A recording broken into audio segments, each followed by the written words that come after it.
हिमाचल की राजधानी शिमला के रिज मैदान पर योग दिवस पर किया गया कार्यक्रम का आयोजन। प्रदेश के राज्यपाल शिव प्रताप शुक्ल ने भी किया योग। राज्यपाल बोले, भारतवर्ष की परंपरा में रहा योग चर्बी को कम करता है। पुनः पैरों को खोलते हुए दंडासन की स्थिति में विश्राम करें। सामान्य श्वास प्रश्वास लेते रहें।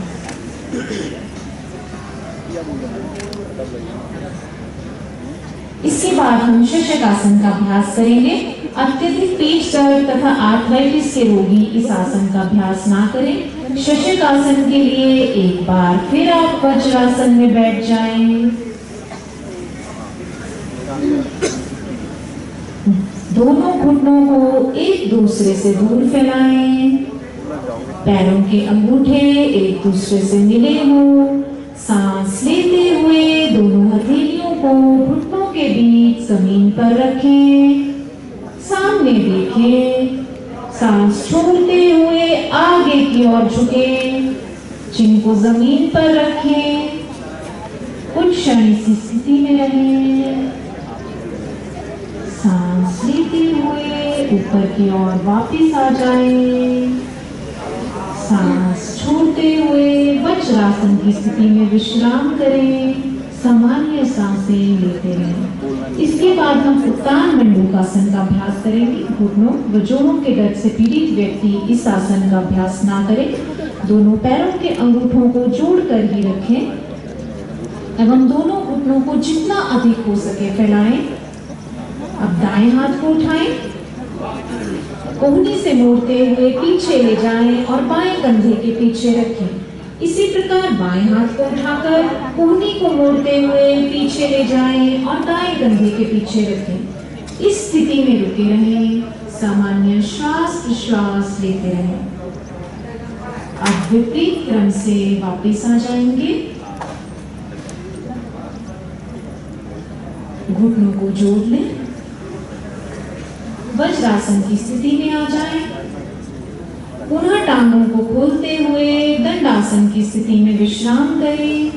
यह आसन पीठ दर्द व ग्रीवा दर्द में लाभकारी है। इस आसन के बाद हम वक्रासन के अभ्यास करेंगे।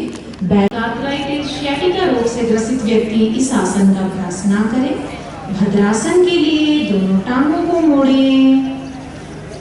पैरों के तलवों को पास लाएं। एक गहरा सांस लें। सांस छोड़ते हुए पैरों की अंगुलियों को हाथों से पकड़ लें। यथाशक्ति सांस लेते हुए दोनों एड़ियों को अंदर की ओर खींचते हुए मूलाधार के जितना नजदीक हो सके ले आए। कुछ क्षण इस स्थिति में रहें। अब सांस छोड़ते हुए धीरे धीरे टांगों को सीधा करते हुए दंडासन की स्थिति में विश्राम करें। यह आसन गर्भावस्था में और मासिक धर्म के समय होने वाली पीड़ा में लाभदायक है। इसके बाद हम वज्रासन का अभ्यास करेंगे। केवल यही एक आसन है जो भोजनोपरांत किया जाता है। घुटनों में दर्द, एड़ियों में चोट एवं बवासीर रोग से ग्रसित व्यक्ति इस आसन का अभ्यास न करें। अपनी दाहिनी टांग को घुटनों से मोड़ लें। दाएं पंजे को नितंब के नीचे लाएं। बाईं टांग को घुटने से मोड़ते हुए बाएं नितंब के नीचे लाएं। एड़ियों को नितंब के नीचे दबाकर बैठ जाएं। पैरों के अंगूठे आपस में मिले हों। एड़ियों को फैलाकर रखें। बाएं हाथ को क्रमशः बाएं तथा दाएं हाथ को क्रमशः दाएं घुटने पर रखें।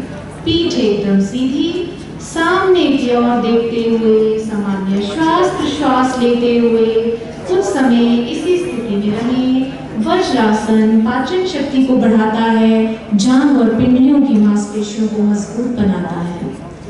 इसी आसन के बाद हम अर्ध उष्ट्रासन का अभ्यास करेंगे। हर्निया आर्थराइटिस से ग्रसित व्यक्ति इस आसन का अभ्यास ना करें। घुटनों पर खड़े हो जाएं। दोनों हाथों को नितंब पर इस प्रकार रखें कि अंगुलियां जमीन की ओर हो। कोहनियों व कंधों को समानांतर रखें। सांस लेते हुए सिर व कटी को पीछे की तरफ झुकाएं। ग्रीवा की मांसपेशियों को यथाशक्ति खींचें।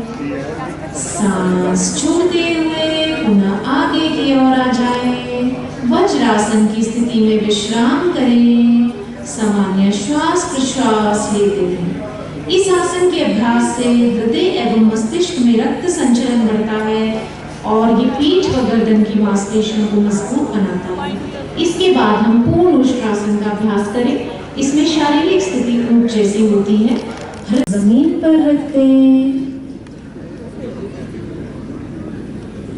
हाथों को थोड़ा सा पीछे करते हुए अब कोहनियों को बगल से ऊपर उठाएं। धीरे धीरे सांस लेते हुए सिर और छाती को नाभि क्षेत्र तक ऊपर उठाएं। कुछ समय इसी स्थिति में बने रहें। पुनः सांस छोड़ते हुए माथे को जमीन पर रखें और मकर आसन की स्थिति में विश्राम करें। इसके बाद हम शलभासन का अभ्यास करेंगे। उदर संबंधी सर्जरी, हर्निया। दोनों टांगों को फैलाएं, एड़ियां अंदर की ओर, पंजे बाहर की ओर। यह मकरासन की स्थिति है। पूरे शरीर को शिथिल रखें, सामान्य श्वास प्रश्वास लेते रहें। कुछ क्षण इस स्थिति में रहें। अब हम मकर आसन की स्थिति से भुजंगासन का अभ्यास करेंगे। गर्भावस्था में भुजंगासन का अभ्यास ना करें। भुजंगासन के लिए दोनों पैरों को आपस में मिला लें। दोनों हाथों को शरीर के ठीक बगल में ऐसा रखें कि हथेलियां और कोहनियां जमीन पर टिकी हों। माथे को जमीन पर टिका दें। हाथों की स्थिति में कोई परिवर्तन लाए बिना धीरे धीरे सांस लेते हुए सिर और छाती को नाभि क्षेत्र तक ऊपर उठाएं। कुछ समय इसी स्थिति में रहेंगे। होंठ के नीचे रख लें, आंखें बंद, पीठ एकदम सीधी। अब अपने कर्ण छिद्रों को पूरी तरह से बंद करते हुए लंबा गहरा सांस भरकर भंवरे का गुंजन करते हुए सांस बाहर निकालें।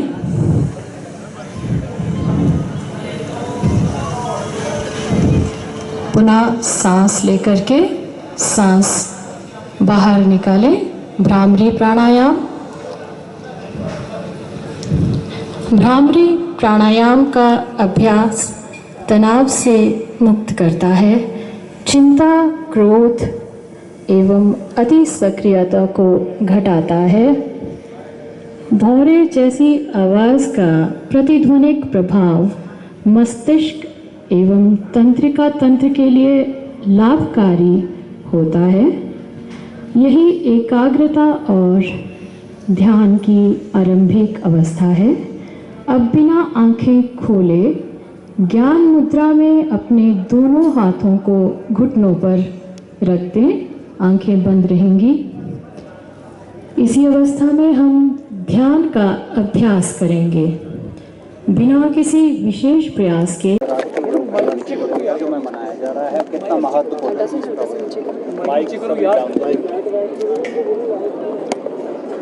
आज हम सभी लोगों ने यहाँ मिलकर के योग किया है।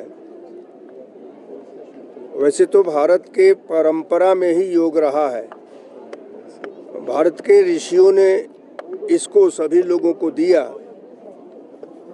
लेकिन हम इसके लिए भारत के यशस्वी प्रधानमंत्री श्री नरेंद्र मोदी जी को निश्चित रूप से साधुवाद देना चाहेंगे, धन्यवाद देना चाहेंगे कि उन्होंने अपने विशेष प्रयास से आज अंतर्राष्ट्रीय स्तर पर योग को करने के लिए